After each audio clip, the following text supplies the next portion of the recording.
اے پیغمبر صلی اللہ علیہ وآلہ وسلم، جو عورت تم سے اپنے شوہر کے بارے میں بحث و جدال کرتی اور اللہ سے شکایت رنج و ملال کرتی تھی، اللہ نے اس کی التجا سن لی اور اللہ تم دونوں کی گفتگو سن رہا تھا۔ کچھ شک نہیں کہ اللہ سنتا ہے، دیکھتا ہے۔ جو لوگ تم میں سے اپنی عورتوں کو ماں کہہ دیتے ہیں وہ ان کی مائیں نہیں ہو جاتی، ان کی مائیں تو وہی ہیں جن کے بدن سے وہ پیدا ہوئے۔ بے شک وہ نامعقول اور جھوٹی بات کہتے ہیں، اور اللہ بڑا معاف کرنے والا ہے، بخشنے والا ہے۔ اور جو لوگ اپنی بیویوں کو ماں کہہ بیٹھیں پھر اپنے قول سے رجوع کر لیں تو ان کو قربت سے پہلے ایک غلام آزاد کرنا ضرور ہے۔ مومنو، اس حکم سے تم کو نصیحت کی جاتی ہے اور جو کچھ تم کرتے ہو اللہ اس سے خبردار ہے۔ اب جس کو غلام نہ ملے وہ قربت سے پہلے لگاتار 2 مہینے کے روزے رکھے، پھر جس کو اس کا بھی مقدور نہ ہو اسے 60 محتاجوں کو کھانا کھلانا چاہیے۔ یہ حکم اس لیے ہے کہ تم اللہ اور اس کے رسول کے فرما بردار ہو جاؤ، اور یہ اللہ کی حدیں ہیں۔ ابھی ہیں اوس بن صامت، انہوں نے اپنی بیوی کو طلاق دے دی۔ ایک طلاق تھی جاہلیت کی جس میں یوں کہا جاتا تھا تو میری ماں کی طرح ہے، تو اس پر طلاق ہوتی تھی جاہلیت میں۔ ایسی طلاق کہ کبھی دوبارہ نکاح نہیں ہو سکتا، کہیں اور نکاح ہو کے طلاق ہو کے بھی نہیں ہو سکتا، یہ ایسی طلاق تھی۔ وہ آئیں دوڑی دوڑی اللہ کے نبی کے پاس، رسول اللہ، حضرت عائشہ کنگھی کر رہی تھی، یا رسول اللہ میرے خامن نے مجھے کہہ دیا تو میری ماں کی طرح ہے، اب کیا ہوگا؟ تو چونکہ شرعی حکم موجود نہیں تھا، آپ نے رواج پر فرمایا خولا، طلاق ہو گئی۔ یا رسول اللہ آپ نظر ثانی فرمائے، انہو ابو ولدی وحب الناس الی، وہ میرے بچوں کا باپ، ہماری آپس میں بہت محبت ہے، اس نے غصے میں کہہ دیا ہے۔ تو آپ نے کہا حرمت علیہ، خولا، طلاق ہو گئی۔ ان کا یا رسول اللہ اکل مالی وافنا شبابی ونثرت له بطنی وتفرق اہلی، یا رسول اللہ میرا بڑھاپا آ چکا ہے، میرے ماں باپ مر چکے ہیں، میرے چھوٹے چھوٹے بچے ہیں، میری جوانی ختم ہو چکی ہے، مال میرے پاس کوئی نہیں، اگر یہ طلاق ہوتی تو میں کہاں بیٹھوں، مجھے کون سہارا دے گا؟ تو آپ چپ ہو، چونکہ وہ منوانا چاہتی، ابھی وہی کوئی آئی نہیں، آپ نے قانون ماحول رواج کے مطابق فیصلہ دے دیا ہے، تو آپ خاموش ہو گئے۔ حضرت عائشہ کنگھی فرما، اللہ اکبر۔ جب اس نے دیکھا کہ آپ چپ ہو گئے تو کہنے لگی اچھا آپ نہیں سنتے، میں آپ کے رب کو سناتی۔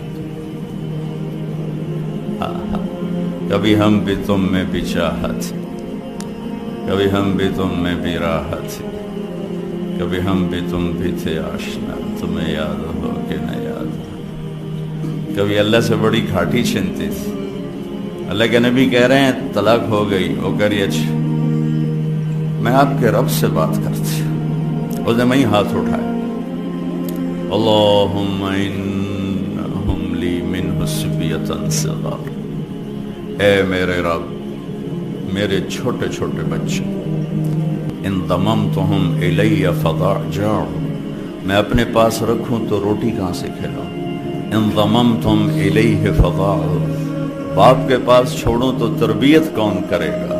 یا اللہ اب ذرا غور کی، یا اللہ اپنے نبی کی زبان پر میرے حق میں فیصلہ اتار۔ یہ نہیں کہا کہ اللہ تو اپنے علم کے مطابق فیصلہ اتار، تو اپنی شریعت کے مطابق فیصلہ اتار۔ میرے رب میرے حق میں فیصلہ اتارنا، میں بچوں کو کہاں لے جاؤں گی، میں بڑھاپا کہاں گزاروں گی؟ تو ایک دم اللہ کے نبی پر وحی، تو جب وحی آتی تھی اب پسینہ پسینہ اور آنکھیں بند ہو جاتی تھی۔ تو حضرت عائشہ نے کہا خولا خولا چپ کر چپ کر، وحی آ گئی وحی آ گئی۔ خولا نے جب دیکھا تو اور زور سے رونا شروع کر دی، کس بات پر کہ پتہ نہیں میرے حق میں ہے یا میرے خلاف ہے۔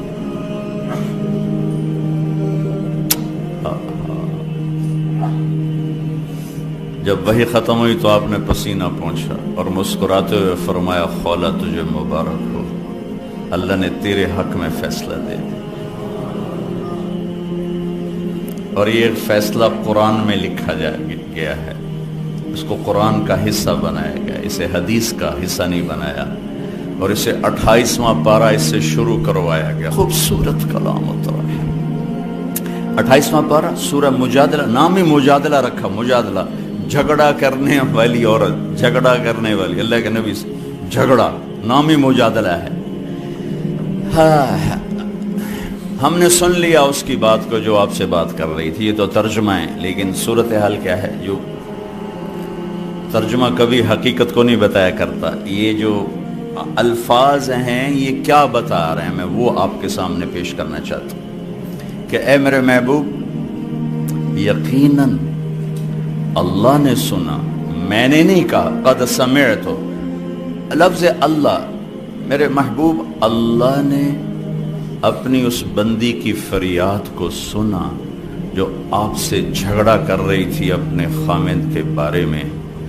آپ انکار کر رہے تھے، وہ اقرار کروا رہی تھی، اور اس عدالت میں میں بھی موجود تھا، اور میں نے یہ فیصلہ اپنی بندی کے حق میں کر دیا، اور اس طلاق کو ختم کر دیا، اور اس کا جرمانہ رکھ دیا کہ غلام آزاد کرے، اور بیوی حلال ہو گئی، یا مسکینوں کو کھانا کھلائے یا روزے رکھے، بیوی حلال ہو گئی۔